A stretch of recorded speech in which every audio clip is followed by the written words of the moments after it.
Yo, what's up mga kaibigan? Lali na tayo magkwentuhan. Sa NBA Finals, ang inaabangan na matchup ay si Luka Doncic at Jason Tatum. Ngunit so far ay very one-sided na ito in favor of Doncic kung individual performance ang pag-uusapan. Lalo na't hindi nga tiyak ng mga fans ngayon kung si Tatum ba ang best player ng Boston Celtics. Ganun ba man, isa pang exciting matchup ay ang tapatan ni Kyrie Irving at Jrue Holiday. Ang one of the most skilled and best ISO players of all time kay Kyrie Irving laban sa arguably the best on-ball perimeter defender sa NBA ngayon kay Jrue Holiday.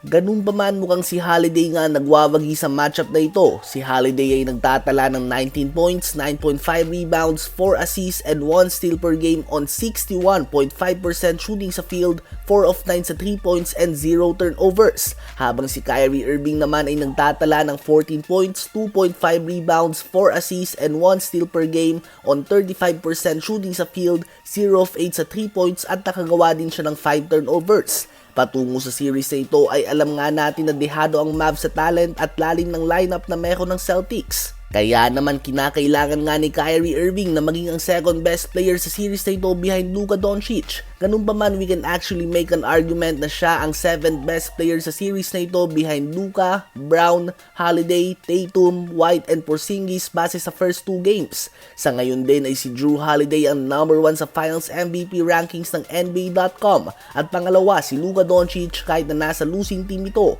Ganun pa man ay mabalik tayo sa usapan ni Jrue Holiday at Kyrie Irving.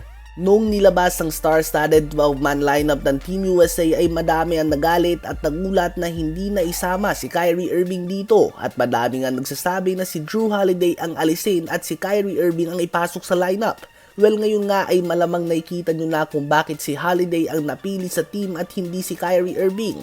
Sa mga hindi pa din ito naiintindihan, ilagay mo nga si Kyrie Irving sa posisyon ni Holiday sa Celtics at malaki ang pinagkaiba ng takbo ng team na ito. Kailangan nga ni Kyrie Irving ang bola para gumawa ng impact sa isang game.